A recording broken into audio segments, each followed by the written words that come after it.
This club's about winning trophies. I'm inexperienced in a lot of those things. 3-0. Sorry for smiling there. Almost lost the cup and you win it. The new European champions, the treble, the dream come true for you. Oh, I can't believe it. I can't believe it. Football, bloody hell. But they never give in. And that's the winner. Welcome to the American Red Devils podcast. I'm John. I'm Alex. And we're bringing you the best Manchester United news from this side of the pond. Woo, sir. How we doing? Manchester United 3, West Ham 0. Can't believe it. Another big 3 points against, what do you call them, a top 8 side, a team above us. Top 8. Team above us in the EPL table, at least before this game started. But an important win. A little bit of an uneven performance. I don't think we played as well as we played against Wolves, even though the scoreline was much more favorable. Most importantly, back of the bunker. John, thank you for keeping the flag flying high in my absence. Appreciate all the love from the American Red Devil community. And you know what? Got up early. Saw my boy. John came over. And we get to watch Manchester United and the youngsters show off. Hoyland with a great goal. What a goal. Casemiro pushing through. And then Garnacho shining on that right wing. That looks to be his position. The only big bummer of today is Licha. Licha going down with an injury that looks serious. It looks a bad in. It's obviously not related to his foot injury. It took him out for the last, 9 months? 8 months? But it looks like a season ender. It looks like a knee. So we're all hoping for the best. But that is a real bummer because just as United are starting to piece something together with the most important players being back, as an important of a player looks to be coming out of the 11. So good and bad today, sir. How are we feeling? How are we doing? It's a results-based business, and what a result it was for Manchester United. I said my heart thought we would win. My mind thought we would lose. I went with my heart. We won 3-0 and killed the game off and got the clean sheet. Plus, you got the kids on the score sheet. Mainu, Garnacho, Hoyland all hanging out on the digital fascia there at Old Trafford. Amazing. On top of the Maui Gym advertisement, you got to shout out Maui Gym. But regardless, this is the future. This is what it's all about this season. And you know what? David Moyes feeling a little confident coming in. He was. I reviewed it solo. Shout out to all the American Devils putting up with me solo, getting in the De Gea rants, etc. Alex, it is a pleasure to have you back in the pod, in the bunker, to balance it out. Yes, sir. Well, it's good to be back. You are a true Red Devil, and I thank you for keeping the ball moving in my absence. I think that's the first one I've missed in over 500 pods. So pod never sleeps. And Manchester United got to see a good result in the hospital. Good result this morning. Performances, like I said, wasn't perfect. I think we're going to get into that when we break down the match. They certainly edged us next year. They had a bunch of good chances, but Onana had a decent game. I thought Delot had a really good game. Maguire stepped up for Varane. The bummer is Martinez. I mean, because he is so pivotal in this team.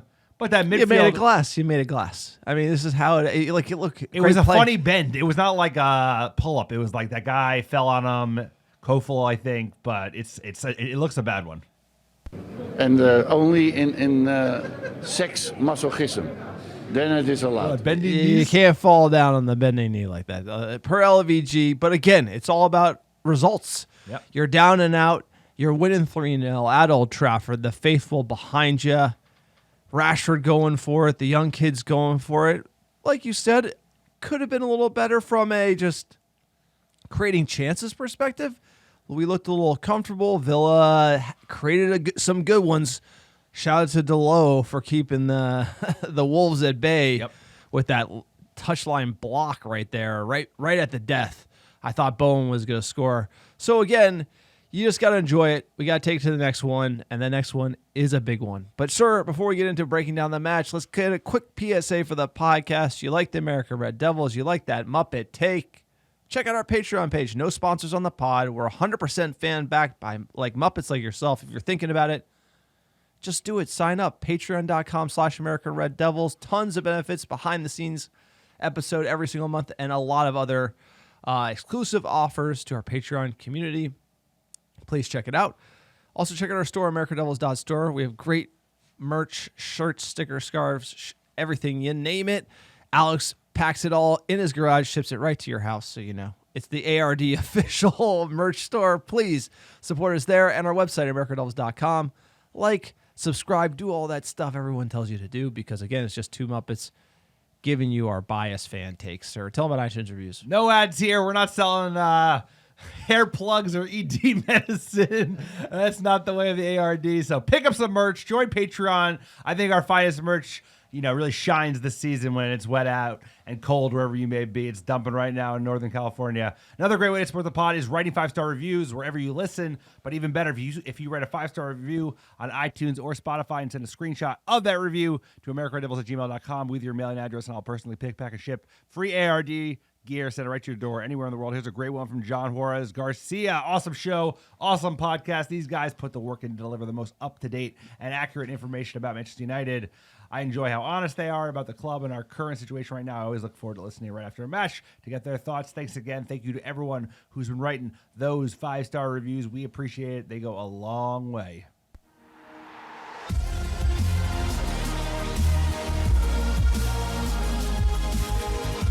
That's right. We're talking Manchester United 3, West Ham 0. Let's get in that starting 11.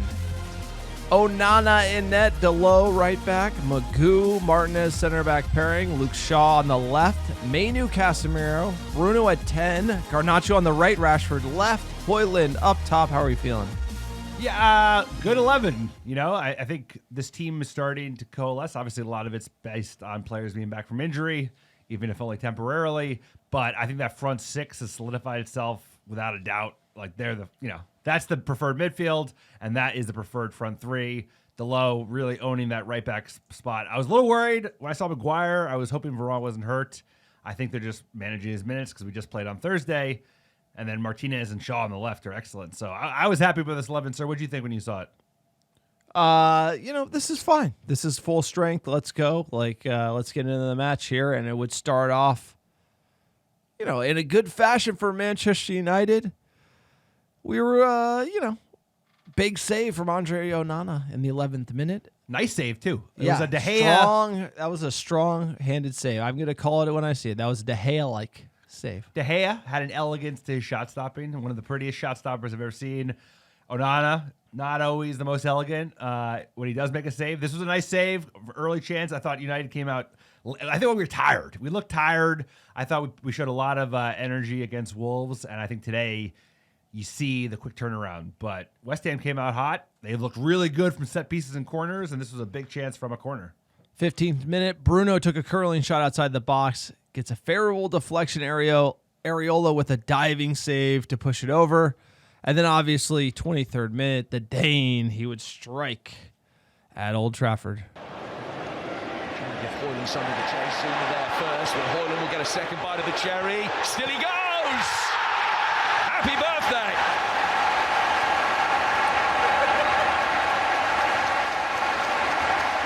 And on the day that he turns 21, he provides United with the key to the door of potential success in this crucial battle. Brilliantly struck, and now he's started scoring. He cannot stop. Yeah, earlier in the season, this probably wouldn't have found the back of the net. But again, it's Casemiro who's brave in the tackle that managed to win it. Keep it up. Exactly, the difference being Casemiro there, and a death finish by Højlund, our number 11. He fakes on the left, pulls it on the right, and and power, more power. Absolutely. I mean, this is like Casemiro. We've missed him. This is such a Casemiro play, right? Pushing forward, making a huge tackle, turnover, and getting the ball right to Højlund. But Højlund has so much to do, to be fair. He's got defenders all around him, jukes him left, finishes really well on his right. That is like a Ruud van Nistelrooy goal. I mean, like the last time we had a striker who could take the ball like that, edge of the box, switch feet, weaker foot. It's a good finish. That is a great, outside the box striker fit. This is not a tap in. Ruud van Nistelrooy. Yeah, look, go watch the clips. I'm not saying he's Ruud van Nistelrooy, but that's a great finish. You're jinxing him. You're jinxing him live on the pod. Good, bad, ugly. This guy. You're jinxing him live. How about you say great finish? Great finish. Ruud more to come. Like I'm saying Ruud van Nistelrooy. I mean, like. I didn't say he's Ruud Van Nistelrooy. I'm That's just a saying, live jinx. It You reminds heard me. it. There's no. Shut the fuck up. It's There's a no live jinx. There's no jinx. jinxing. You can't There say is he's no Ruud. jinx. He scored like There 6 is no goals. jinx. Now he's Ruud Van Nistelrooy. 4 Like games this in a guy. row. Did you buy a 4 kit games and in a row. not tell me? I'm not buying any kits. Did you buy a kit? He and scored 4 goals Okay. in 4 games in a row. Youngest Manchester United player to ever do that. Okay, here's the deal. Here's the deal. Tell me the I deal. haven't gone through Alex's closet yet. I got to do the Jersey I'm diligence. not buying any I of the bet good- you I'm I'm going to not buying- find. I'm There's no finding. Kobe? I bet you there's a peppermint patty in there with Hoyland on the back. Anything I guarantee I'm you a it's white there. kid guy. Okay, I'll regardless. forget it. We're Forget it. jinxed. Where did you jinx the kid? Regardless, it's a great goal. It's a great goal before he got jinxed. Okay, second half, United come out of more composed. And instead of conceding early in the second half, we decided to score. Alvarez stumbling, which allowed Bruno Fernandes the chance to recycle it for Manchester United. Garnacho now onto his left foot, and the deflection spins it in for 2.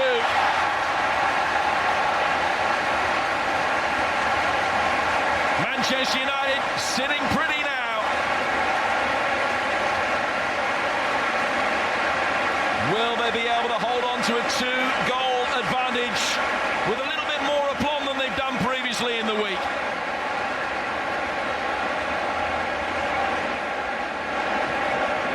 Well, I mean, he's just very much part and parcel now of the Manchester United way, Garnacho, and he's always had that belief about him. And I know there's a big deflection off the game. Look, he's holding the width on the right. He beats his man, gets the shot. Lucky deflection. But you know what?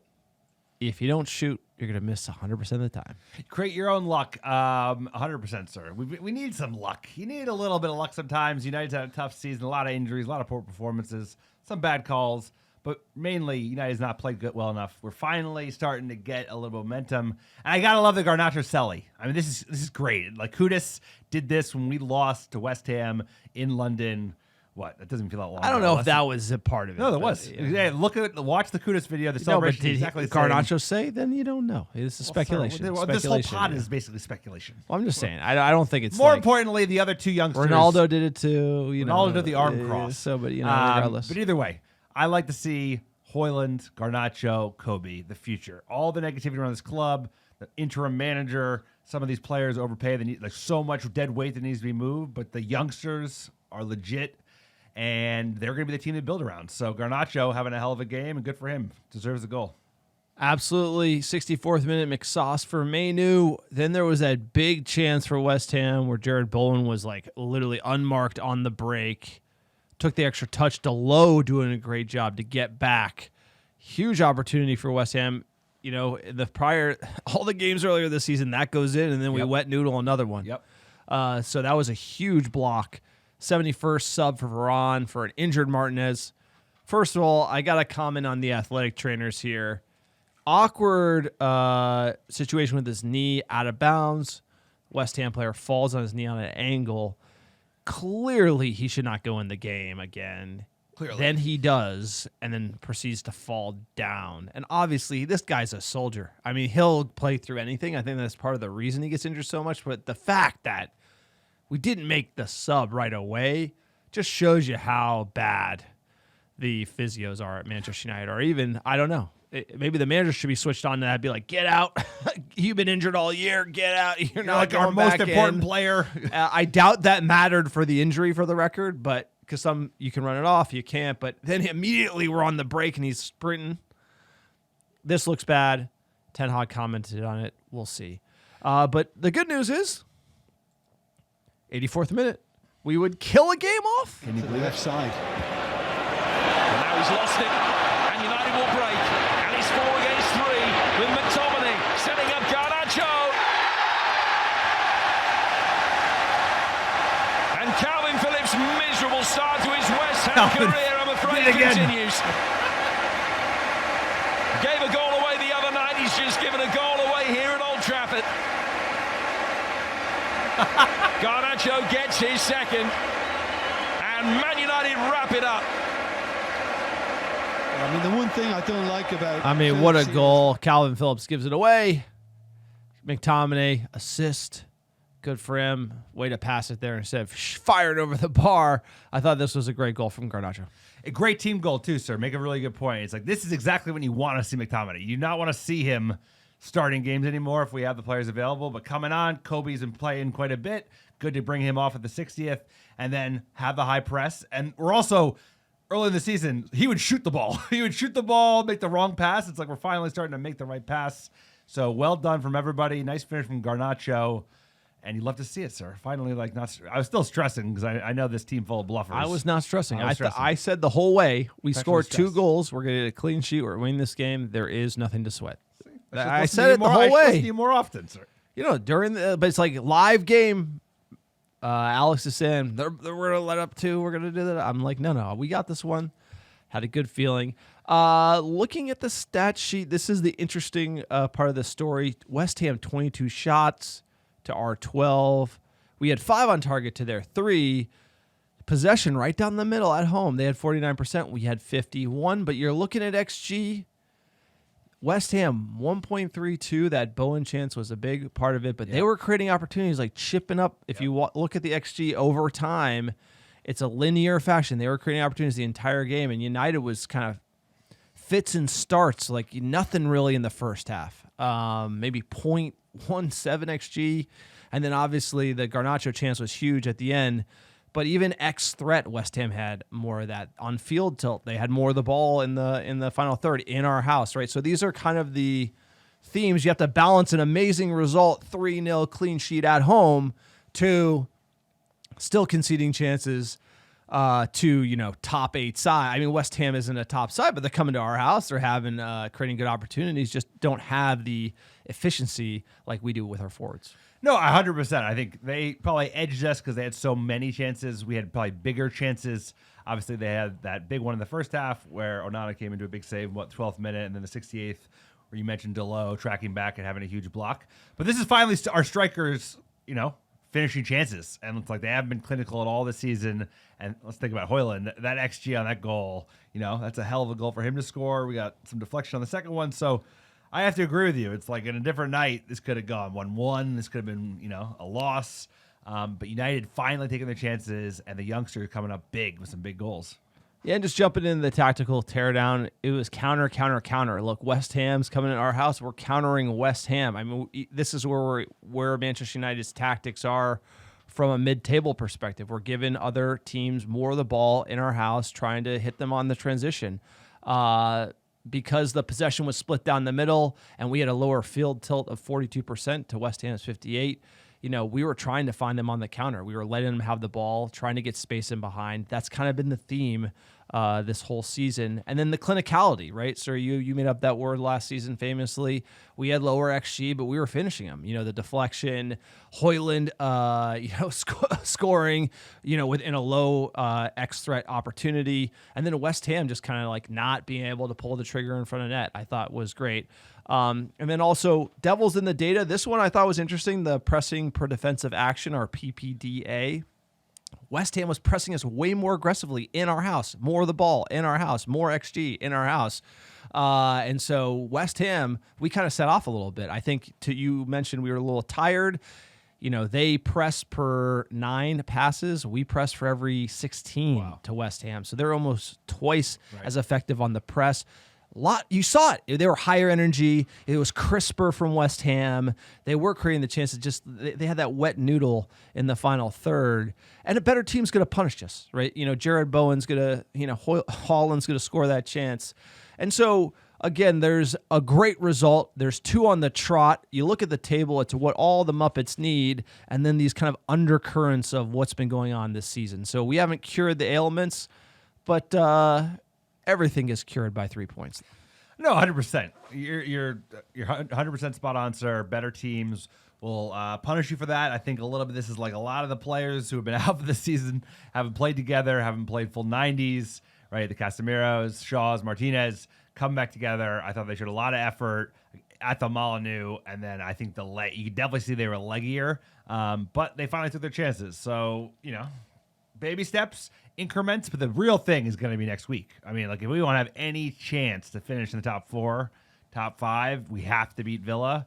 Last game against Villa, that was a tough one, right? I thought we played pretty well. We gave some pretty shitty goals, and then obviously won it late when Villa just kept pushing on us.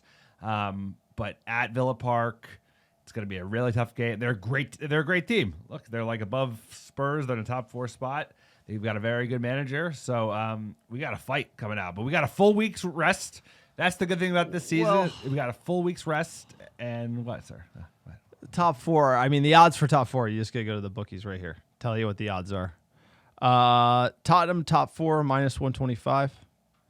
Aston Villa plus 175.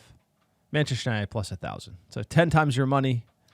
You get 1.75 times your money for Villa. I'm not saying we will. I'm just saying if we want to have a chance, it starts with beating Villa. 4th, yeah, I mean, let's just get into the table here. United with 38 points, 23 played. Tottenham with 44. So Tottenham 5th place with 44. That's 6 above us. Villa, you do an 8. That's 8 points. That's a lot to make up. It can be done. And then City, 2 games in hand. They play tomorrow, 46 points. This is when the title race gets interesting. Unfortunately, Manchester United not in that race. And then you have Arsenal, who beat the Scouse Bastards. Love to see that one. Don't like the Gunners necessarily, but I don't like the Scouse Bastards getting close to 20 titles either. They're at 49 points, and Liverpool, Scouse Bastards at 51. It is kind of getting to that time. Pressure starts cooking unless you're in 6th place with 38 points. Yeah, I mean, this is going to be, we talked about this, I think we talked about the Patreon pod, or we talked about it a couple weeks ago. It's like February is huge. We have 5 EPL games. We've gotten 2 wins thus far. We've got some big teams, right? Villa.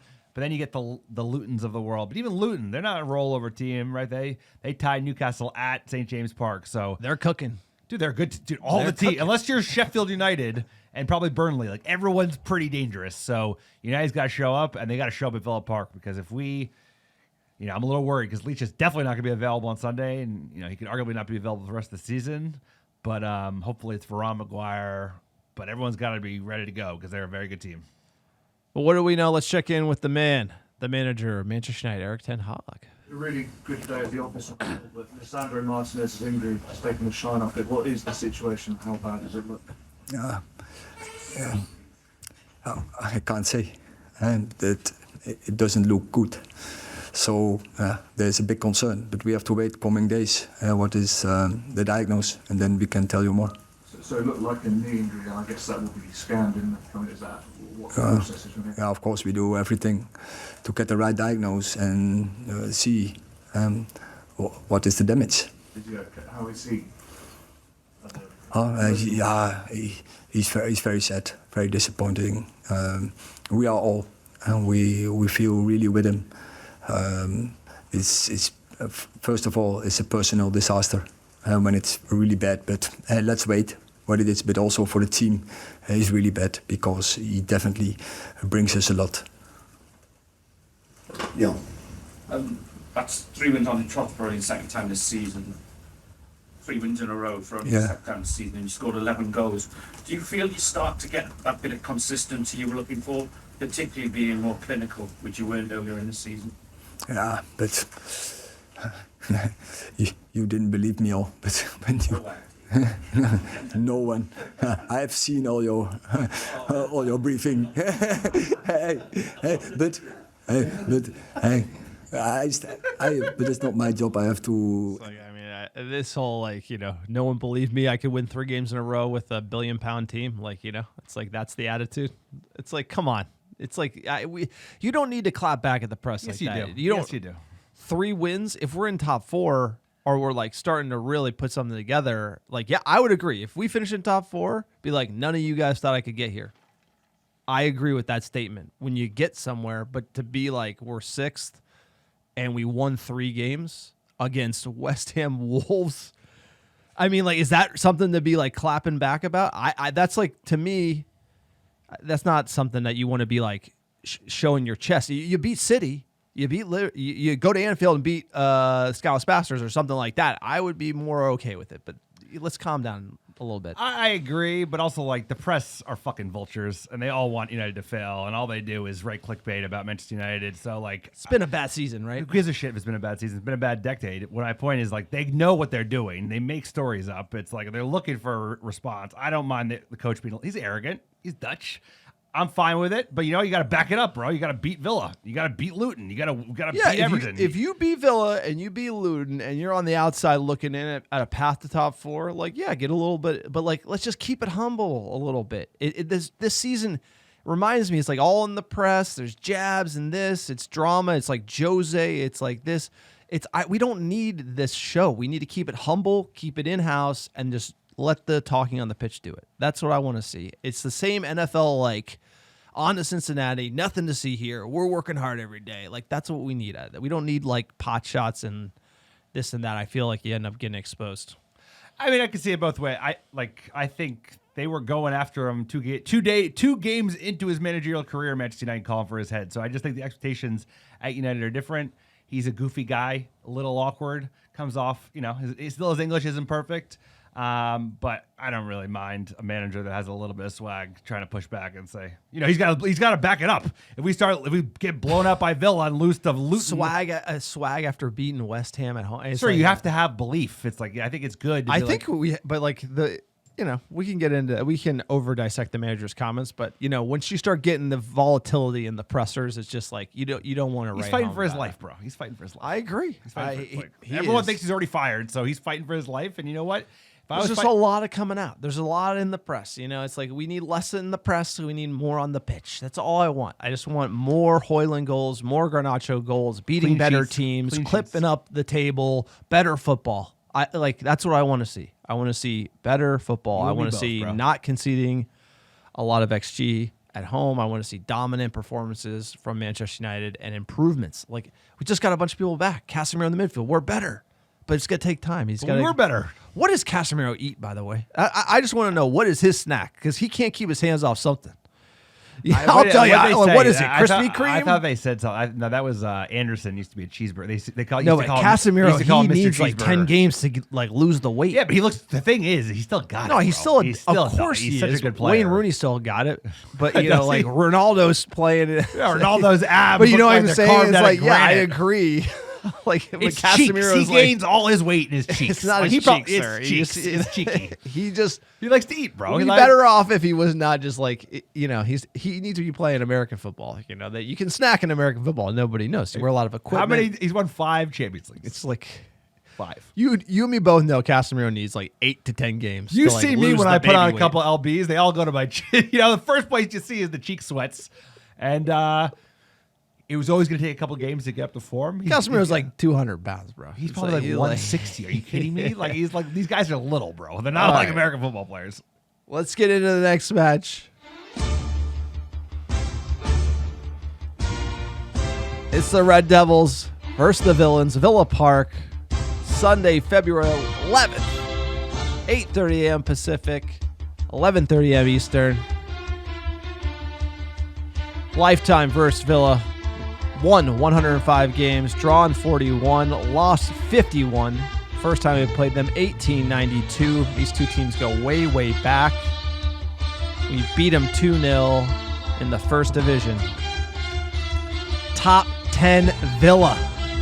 Last 5. Called it. We've won 3, lost 1, drawn 1. When we lost 3-1 in November 2022, Alex coined the phrase top 10 Villa. They have been top 10 ever since. Unai Emery's first game, he got a lot of shit because of his time at Arsenal, which didn't go, I guess, as well as people thought it should have gone.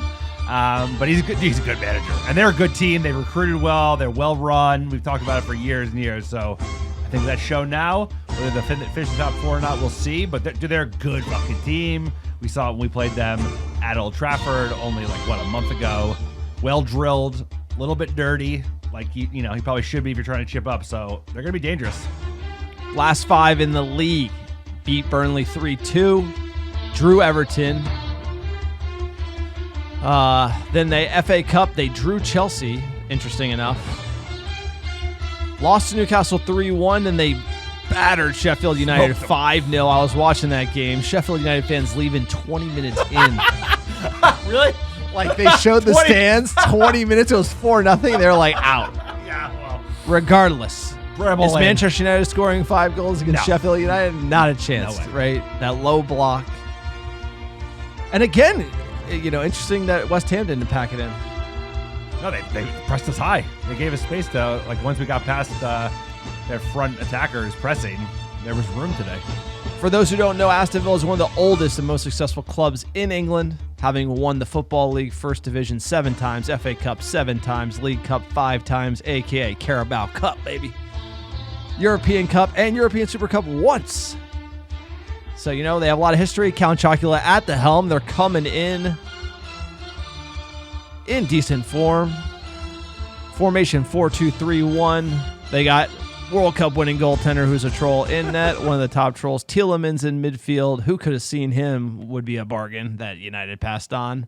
And obviously, Ollie Watkins at 11. So it's going to be an interesting team. Unai Emery got him playing very well this season. And look, if there is a test for Manchester United, here's the deal.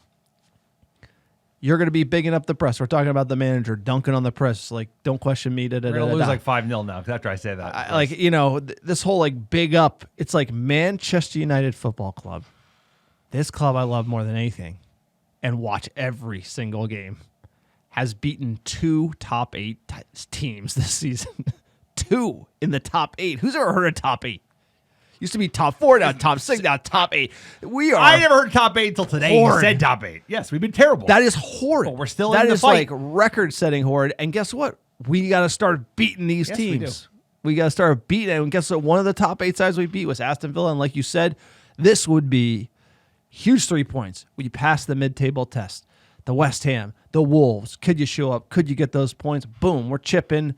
Now let's go. Like, we're looking up at Villa. Let's take them down a peg. Huge, huge game for Manchester United and 3 points. And we're going to be without our boy getting the injuries. Martial, groin injury. Malacia. Mason Mount. Poor Mason. Mason Mount, on my boy, on strike, will not play shift football, and he is not a part of it until this team starts humming. Mason Mount's going to come back. Mark my words. Victor Lindelof, Wan-Bissaka, and Martinez the knee. It's here's the deal. The knee's the big one. That's it. The Martinez one's the one that matters. You got to be available. If you want to be a great, you got to be available. That's it. Great player, not available. That's the way it goes. It's the cookie that crumbles, and we're seeing it in front of our eyes. We all love Licha. He's a great player. He'll be back.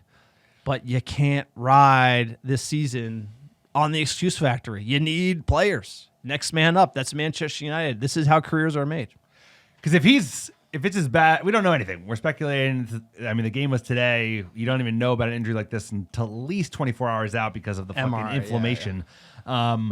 But if it's as bad as it looks, he'll basically be a year out of football because he won't be ready until August if he did it's a full knee injury. So that would be like 14 months off. So you are getting into like the injury just snowballing, like Louis Saha, Phil Jones. There's just certain players who could never stay fit, and he's so fucking good. We look so much better with him in the side, and obviously having him, Casemiro, and Shaw back at the same time, probably 3 of our 5 best players. It's huge loss. It's a huge loss, and I just hope it's not season ender, because if it is, then it makes everything that we've been talking about for the last 30 minutes much more difficult. Well, think about Wolves. Like, this is how you got to think about United. It's like Wolves. We won by a goal. There was an amazing goal line clearance by Licha. Yep. Right? Like, you look at Casemiro in the mid. These players is like making the difference. Like, we're barely hanging. We're talking about beating like 10th place Wolves by the hair on our chin. You know what I'm saying? And this, and like, that goal goes in without Licha, and that's just kind of how the season's gonna go. It's just a horrible, thoughts with the Argentinian. Hopefully, it's nothing, but it looks like something.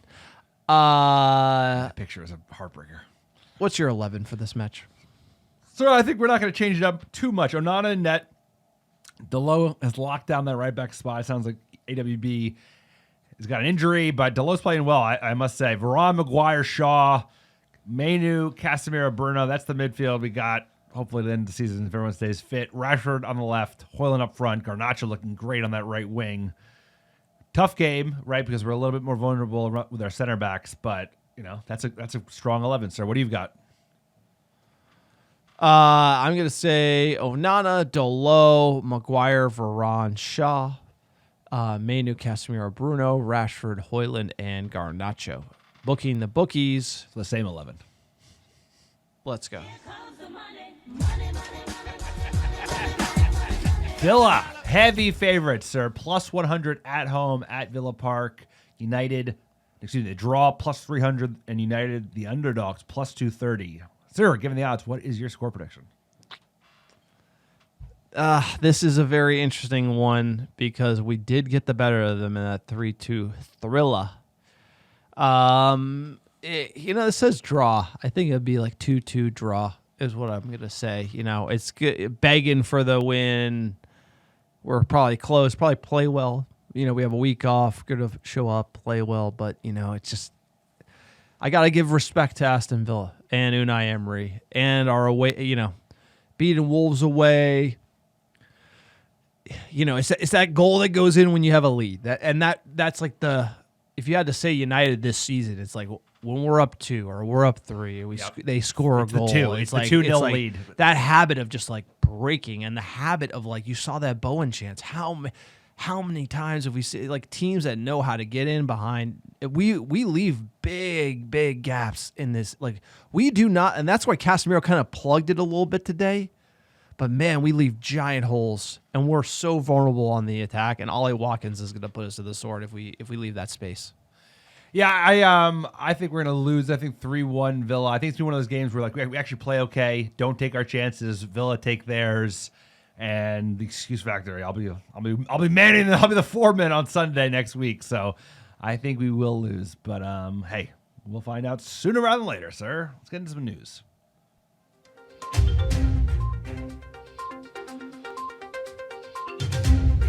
United in the news.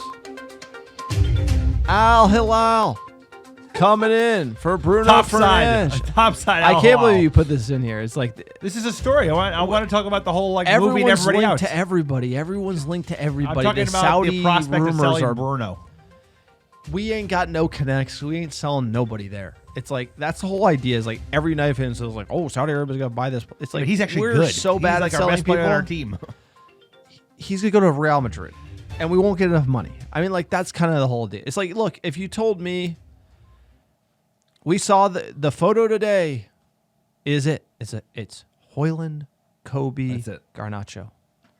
Yep. And everyone else is on the block. And you know why? It's because we broke, and we got to raise money to rebuild the team. And we're like a sell to break even type of club. And Bruno Fernandes, based on like it's like when you date a girl, it just doesn't work out, and it's like you're both great, and the timing is off. Both great. The timing's off. It's like Bruno came in, it was amazing, and he's kind of like that. That just kind of declined over time, unfortunately. Well, no one could keep up that record pace. No. And then we I don't think the captain I don't think the captain's armband has really like catapulted him to new levels. I do think he's playing amongst bluffers. I questioned the whole, like there's like a cross loyalty between Bruno, Delo, and Ronaldo, and when that was going on, I just don't. It was interesting to see how all that stuff played out, but for some reason, it just seems Bruno is probably looking for a new. If I was Bruno Fernandes, he gave us everything he had, and I really like. I mean, he's an amazing player. He's a United player through and through. But it's just the time. This period of United is shit, and he deserves better almost. And that's kind of why I feel like you kind of sell him, because you're not going to be good enough for 2 to 3 seasons for him to be in your team. And that's why I put in the story. So let me ask you this: I don't know Al Hilal. I don't think he'd want to go to Saudi Arabia, because I think if he wants to Kebab he wants to go to a place where he can win titles and win Champions League, because you know what, he's of the caliber that should be winning titles and Champions Leagues. But let me ask you this. Unnamed club offers you £100 million for Bruno Fernandes. We take that $100 million, don't we?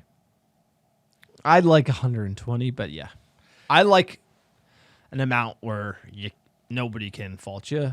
100 million, because you have Mason Mount's a successor. And he's 25. Mason Mount is like it's Mason Mount is a part of the future. Like when you look at who's sitting there, it's Mount, and Bruno is he that steely leader in the locker room who's like dragging that's more of what we need. We need more of like an experienced goal scorer, like a general in the midfield. Is that Casemiro? Like you need that type of character in the middle of the park, kind of has experience a little bit. Bruno, you saw it, he kind of gets hot and cold. The team is very kind of hot and cold and down and then up, and then we need someone who can kind of keep it calm in the middle of the park. We need a vet there. You need probably like a young or a veteran keeper. You need to sprinkle in the experience and the youth. But is Bruno that experience that we need? He's a win. No, I think more like the captain thing is a whole different discussion. We don't have to get into that. From a player perspective, I still think he's the best player on the team. I think he's an elite player, one of the best in the position, probably just behind Kevin De Bruyne, who is probably the best of all time in that position. But it's like the whole win now thing. It's like this team, either you're going to try and win now and keep Bruno and keep Rashford and even maybe keep Casemiro, or the more likely thing is like we are so broke and so up to our eyeballs in debt and like transfer payables that I think they're going to have to go so fucking cut down to the bone that they would accept a proper bid for Bruno. They would accept a proper bid, which is even becoming more likely for Marcus Rashford now that Mbappe is basically confirmed he's going to Real Madrid in the summer. Yes. You have to sell everyone. You sell everyone, exactly. You sell everyone because we got to clear up the debt, and the debt's a mess, and the wages are a mess. And I love Bruno, but like it probably makes the most sense. He's not going to go to Saudi Arabia because I think he wants to play a couple more years before he gets the bag. But we'll see. I have no connection to I have no concern about anyone who's currently on the team, in my opinion. There's no that's why the Erik ten Hag question is this debate isn't even a thing. Bruno, yes or no? Rashford, yes. It doesn't matter. It's where we're going. These players won't be there probably. Our next title-winning team, Bruno will not be in it. Nope. Rashford could be in it. Could. And Erik ten Hag will not be that manager. No, and those are I don't know if it's 5 years. I don't know if it's 7 years. That's why I can say on that timeline, Rashford could be here in 7 years. Bruno won't. Erik ten Hag won't. That's just a lifetime of a manager in the EPL. But I'm just saying, when we are at the promised land, that's why I'm not that concerned about the current crop.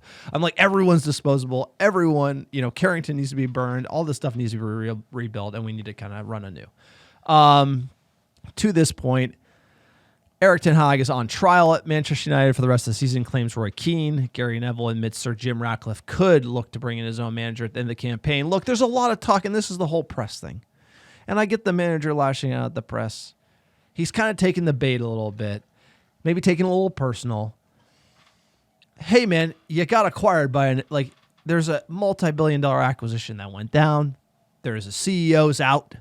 You think what about Richard Arnold? You think he's happy that the company got a new investor and he got canned? Is that fair to him? Yes. As fans, yes, we do think so. But if you ask Richard Arnold, what do you think? He's sour. I don't give a shit, but he's not qualified for the job in the first place. Yeah, but Erik ten Hag was. But at the same time, it's when there's new ownership and new leadership, everyone's job is on the line. I agree. And that's it. And it's not a personal insult to Erik ten Hag. And guess what? If United were in the title race and United were playing balls to the wall and doing great, his job wouldn't be on the line. But if we had a crap season, tons of injuries, a lot of finger pointing, bad transfer business, you're going to be on the hot seat. I hate to break it to you. That's just the way the world goes. They bought this multi-billion-dollar asset, or part of it, and they're trying to sort it all out. It's a giant mess, and everyone has accountability to that mess. And everyone's pointing fingers, and it's a bunch of bitching and moaning, like I said. Yeah, you're absolutely right. And like you said, when you come in, when there's new personnel and a new vision and a new strategy in terms of people who are running the show truly at the end of the day, with Ratcliffe, even if the manager's doing okay, which if you look at the whole tenure, I think he is doing okay, you want your own people. You want your own people because you want a fresh start. You want to stamp your mark on it, and they're going to do that. They did that with Omar Barada. They're doing that with the whole board members, and they're going to probably want to do that with the manager as well. So the remainder of the season will be pivotal. How do we finish? Is it more of the same? Has this been a false dawn these last couple games? But my real thing is who's available. It's if it's Tuchel, that's one thing. If it's Graham Potter, that's another thing. But there's no point to speculate at this point. But his job is definitely on the line. I think calling it trial or interim is not probably unfair at this point. Yeah, no, I again, people want to debate about should he be fired? It doesn't matter. It's literally I believe Ineos is ruthless, and they will have a top-down evaluation from every single person, as they should, and they'll figure out what's going on, and they'll figure out, and they'll make an assessment, and that's it. like their assessment is the only one that matters. That assessment will occur and it will happen at the end of the season. And based on the drama and the press and all this stuff, I think they want to get away from that and like kind of cleaning house, kind of burning it down, kind of starting anew. I think just that narrative shift. New CEO, he picked new DOF. The DOF picks the manager. The manager's in line with the DOF. It's like that's just how it's the same thing as like the coach GM combo in the NFL. You know, even if you hire a DOF and Eric Ten Hag's not his guy, and they start fighting, and then it's finger pointing, it's like, do you need that? And so it's political at a certain point. Next article here, people kind of kicking up dust about this one. Manchester United set to increase season tickets by 5%. The changes. 24, I thought the changes 25. were more meaningful. The clickbaity they increased it by 5%. I mean, the No, price but, you went know, up $2 a game. It's not much. The TRA, the changes are interesting. They were upset about it. You know, they're upset about prices going up. Unfortunately, we live in an inflation environment. But sir, give them the other changes. I mean, the big changes that I thought were interesting was that they're finally moving out executive seating from the Stretford end, which is going to open up more seats for regular match-going folks. I think that's a great change. I think it's clear that they're looking to enhance the atmosphere at Old Trafford, which doesn't always, shine its brightest because, it's been all about like big ticket corporates since the Glazers have come in. They're also pushing for a new like youth section, 16 to 25 year olds who will have subsidized tickets for under £20 a game, which I think is a great move. They're going to do more standing seats. So the price, it's all about like the price increase. Where'd you get this article? This is from The Athletic. It's wrong, actually. What's wrong about it? The requirements for season ticket renewal. It's an increase from 15 games to 17 to 19. It says 17, 19 right here. No, it says increase from 10. So they got that wrong. They got Even that the guy here's the thing. We're season ticket holders. We know what the deal is. I mean, like, we have to figure all this stuff out. But yeah, there's inaccuracies in this But article. the moves about, okay, yes, that is incorrect. Yeah, that is I'm incorrect. calling The Athletic. Hey, everything else is correct about the seats. They don't have season tickets because they get free passes from the press. They sit in the fucking we got to pay for those seats, bro. I got to pay for my ticket. I don't get no press pass. They just went up by £2 a seat. So exactly. But I think the other stuff is important, right? Promoting better atmosphere at Old Trafford. We're not going to redo the stadium right away because we don't have the money, and we got to clear out the debt before we add more debt in terms of stadium financing. But like trying to enhance atmosphere and trying to promote youth people and more standing, that's good stuff in my book. Even if it's like 5% is a pretty modest price increase in my mind. But it's insanely modest. And the TRA was complaining about all this stuff, which was like I was kind of like I didn't understand because like you and me had to like express our renewal. Which we did. Obviously, we're renewing our season tickets forever. But being a season ticket holder, it's difficult. It is really like the fine print you got to read, and then the website. Like I told you, just to go to the website, it's like on one of my computers, it just Manchester United's website thinks I'm like a bot, and it just like blocks me straight up. Then I go on my other computer, Firefox doesn't work. Then I got to use Safari as the browser because like their website doesn't work. And then it's like, hey, you want to renew your season ticket, and then you can't renew it, but then you got to select like renew now, pay later, and then like you update it, but then it doesn't update. It's like the website is the worst thing in the world, and you're playing with these tickets that we like value so much. So it's not easy, but apparently we're jumping through all the hoops. We got it, sir. We still got it. Apparently, but it's not easy. It's not easy. It is not easy, but we will have the tickets continuing. It's also the 66th anniversary of Munich, so the wreaths were laid out today in front of Old Trafford on the pitch. Something symbolic about David Moyes being the opposition manager for today. Obviously, he was our manager. Jesus Christ, 10 fucking years ago. I can't even believe that. But our hearts go out. A monumental moment, infamous moment in the history of the club and our rebuild from it. So that's always has a special place in our heart. And then one last thing, sir, before we talk to the other. You can't gloss over the Munich. I mean, obviously, we jump into the history on the podcast after the Munich air disaster, which obviously is on February, which is commemorated on February 6, 1958. That's when they actually have the official ceremony. Then there's kind of when does United play at home, close to the date. But it is February 6th for those who want to know, the 66th anniversary. This defines the history of Manchester United. It's why we are the greatest club in the world. Rising from the ashes, winning the 1968 European Cup under our manager, Matt Busby, who was on that plane in the hospital, didn't manage for over a year after the disaster, and then coming back and then winning it with Sir Bobby Charlton, also on that plane. This is the real story of Manchester United, the resilience, commemorating the players and coaches and even press who lost their lives. So we'll have a proper breakdown of the Munich air disaster next podcast on the recap. But again, they wore the black armbands today, the clock, everything. Sir, they will never die, right? That's the motto. Busby Babes. That's right. Monumental and a historical moment. It is the club. There's a reason we'll say we'll never die, and they will be properly commemorated in a couple of days from now. One last thing before moving on. I thought this was kind of like a light note. Fan favorite of mine. We should talk about the World Cup, about the finals in a second after this as well. But Fellaini retires. This is one of those players who, I remember we signed him. So we were coming out. We were hiking in 2013.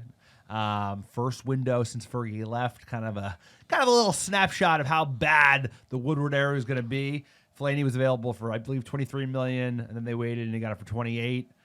But he ended up being a very valuable player in like all the Mickey Mouse Cups we won. He was influential in the FA Cup, the Carabao Cup, and the Europa League. Always good for a late goal. I think he turned into like a very fan favorite.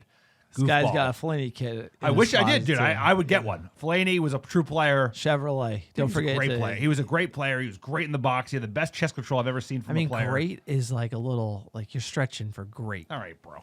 You're like Manchester United of the greats. You're thinking he's not Fellaini. of the greats of the last 10 years. He was a squad player. He's what do you say? Kind of like you're a tough guy to please over here. Okay.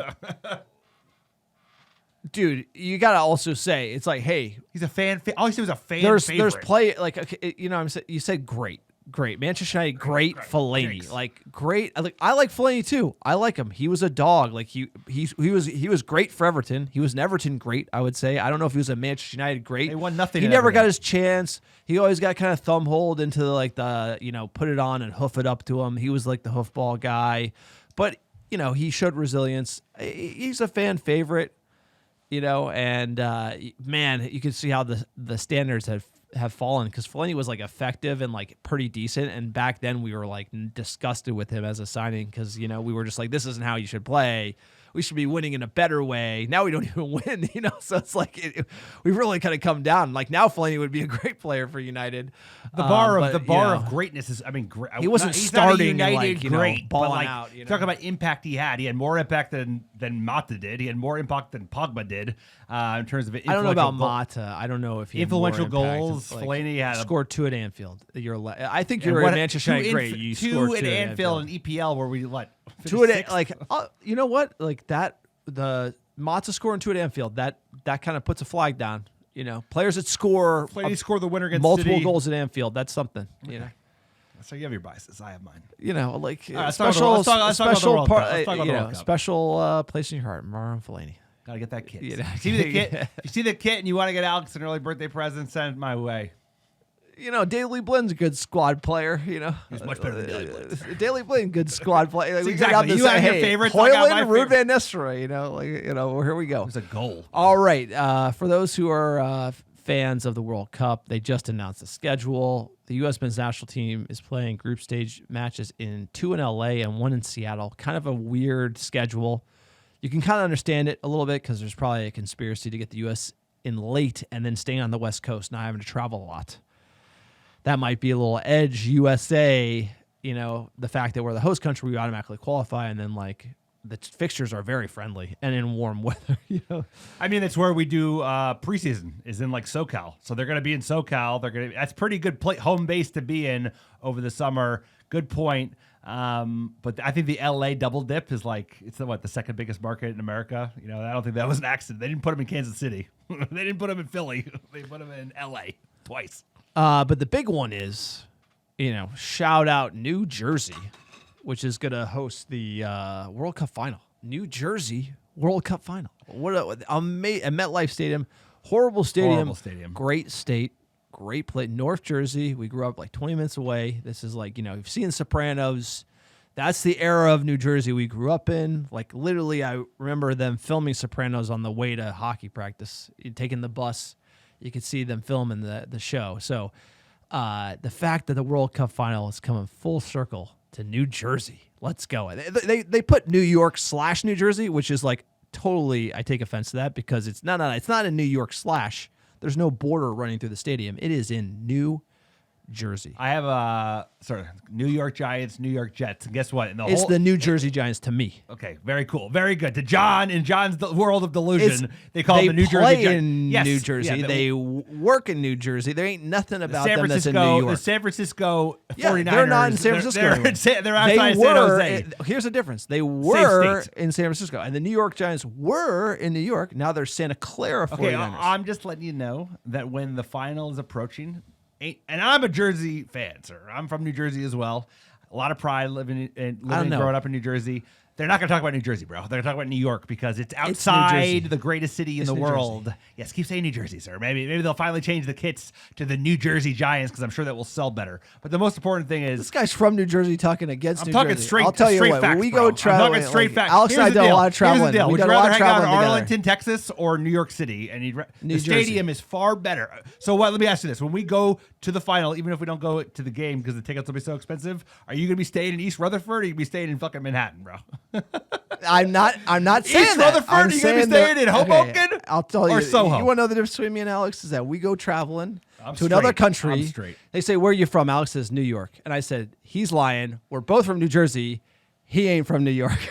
I was born in New York. This guy was born in Pennsylvania. Like, so you this want guy to grown up in compare New CVs? Jersey, Let's baby. go, This guy wants to not be from New Jersey. He wants to pretend he's from New York, but he's from New Jersey. All right, whatever. And that's how you got to own it. New Jersey Giants. You ever seen The Sopranos? That's where I'm from. Let's go.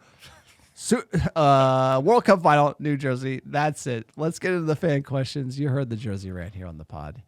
All right, jumping in at JDW 300. Superb defending, midfield control, clinical finishing, and a clean sheet to boot. Top to bottom, a fantastic performance. Old Trafford. Just need to wait on Martinez's diagnosis. So hoping for good news there. Away to Villa Park next. Is this the best result we had all season? Best result. I mean, you'd almost say 0-0 to Liverpool was not a bad result. I don't think it's the best performance. It's a good result. It's 3 goals. We haven't been beating teams well or with a clean sheet. So, I enjoyed it. I think we could have played a little bit better, but hey, 3-0, hard to complain. At STRSCRM02, quote, I'm loving the youth movement at Old Trafford. Hoyle and Garnacho look dangerous. Manu controls everything. My only 2 gripes are why did Manu have to come off for McSauce? And what does Ahmad have to do to get game time over Anthony? Last but not least, players for Licha. I mean, one makes sense and they both make sense. The first one is Manu just played 90 minutes 3 days ago. You got to manage him. He's 18. You can't burn him out. And then for better or for worse, and I think this will be Erik ten Hag's downfall, is that he can't take an L about his signings. He played Weghorst far too much last season, even with other kids available. With what's his name? What's his name that we just left that went to Nottingham Forest? But you had Facundo. You had other youngsters that were willing to break through, and he kept playing Wout, even though Wout was one of the worst football players we've seen. And Anthony's he's awful. I hate to say it. He's just a terrible football player. But he's going to keep playing him because he's his boy. So, that's the Dutch way. That's, they don't take an L. So that's the sub for McTominay makes sense. Anthony, he's going to keep playing, Anthony, whatever. His name ain't worth getting right, bro. That boy, he can't play football. Fair. At Jimmy's Burner 0, quote, Sirs, rough got against us, but still managed the win. Excuse factory, not going to have to go into overtime today. What's your favorite part of the match? Mine was seeing Casemiro back on the pitch and Garnacho chasing the ball into the last minute. Favorite part of the match? I mean, it was that first goal for me, like a proper striker's goal. We haven't even seen that out of the Dutch for the Dane yet. For Manchester United, a lot of his goals have been in the box, but take the ball. Obviously, great contribution from Casemiro, but to bait all the defenders one way and then finish on his weaker foot, that gets me excited because he's just turned 21. Happy birthday to Højlund. But that's what we're going to need. We're going to get a striker who can score in the box, who can poach, but also can create on his own. Favorite part of the match for me, it's got to be the strong arm from Onana. He needs everything he can get, and that was a big moment. I remember being like, oh, damn, that was a good save. Like, we needed that. If that went in, we would have been cooked like 11th minute. Like, so big save, big moment, and also just kind of setting the tone. At you, Bosun, first professional performance of the season. Less the two Magooisms. It was actually a fun watch. Youth is starting to shine. Hope the team can find some form and have a great end to the season. Totally agree. And everyone talking about the youth, that's what this is about. It's like, the buds are kind of emerging from the youth academy. I just wish we had like a young center back, young goalie. You know what I'm saying? Like, we just need more. Like, you can see what the team will look like in the future, in 3 to 4 years. Mainu's going to be there. Garnacho is going to be like, there's going to be this kind of spine of youth at United. We just need more of it, and I think that's probably what the next transfer window is about, is like getting younger, getting better prospects. Yeah, you got to move that weight. Like, you got to move out the Casemiros, unfortunately, because of the wages. You got to move out the Varans because of the wages. You got to get rid of the Bluffers, the Anthony, the Sancho, the Donny Van de Beek, who's having a terrible loan. Shocker there. And I couldn't agree. Kambuala, I mean, he looks a player, like, so give him a chance. And then the U18s are like fucking crushing. They've won 15 straight games. So the academy has continued to deliver, and I agree with you. I want to go young, even if it means that we don't play as well for the next couple of years. Like, let's get in hungry guys that all want to just fight for the badge. At Jack Bourne 86, quote, above all else, much love to Alex and the family. Appreciate you, Jack. Positive, seeing the youth succeed. Negative, it's easy to perform when nothing is a must win anymore. What do you make of that? I feel like that is a point, because we have wilted in like the big moments, like hey, we got to turn it around, and then we kind of like let the season bleed, and then now we're kind of like able to find something when there isn't a lot of pressure on. And I feel like United over the last couple of years with these bluffers, the same bluffers on this team, whenever it was like a big match, I remember that, was it Sevilla away, like just wet noodling that. We saw a bunch of that in the Champions League, on the line, got to qualify, got to win, and we couldn't do it. So I do think there's something to say about that.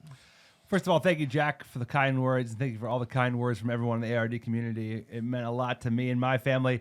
I agree with the pause. I don't necessarily agree with it. Like, I think this was a must-win game. I mean, like, we got beat up by West Ham away, and if there's going to be any semblance of a positive end to the season, you have to win this game, and we did. So, like, every game at this point, because we've had such a poor start to the season and poor season to date, is a must-win. So, like, Villa's, so I agree. We're not going to win no title, but every game with a team that's winnable, unless you're playing City or Arsenal, which sucks to say, or Liverpool, is a must-win. So, I don't know. That's just my take. Well, I would say when we get a half-decent opponent in the FA Cup, how do we do?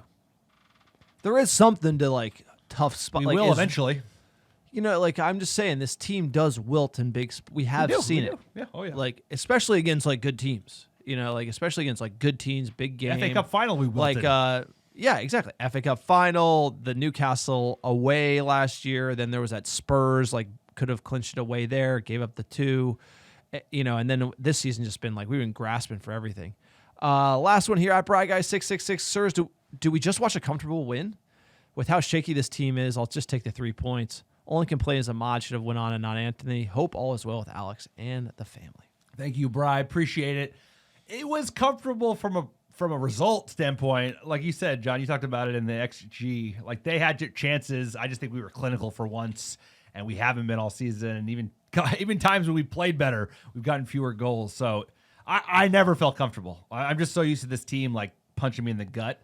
That's a good way to put it. It is. I mean, dude, we watched it with the Wolves game. It's like we should have been like cruising, and all of a sudden the game's 2-2, and then 3-3, and it's hard to let your heart back in it because they just keep stomping on it. All right, sir. That's it. That's the podcast. You like the American Red Devils? You know what to do. Sign up for our Patreon page. That's how our top tier fans support us. Patreon.com/American Red Devils. AmericanRedDevils.store. Grab some merch. And AmericanRedDevils.com. Also like, subscribe. You know the drill.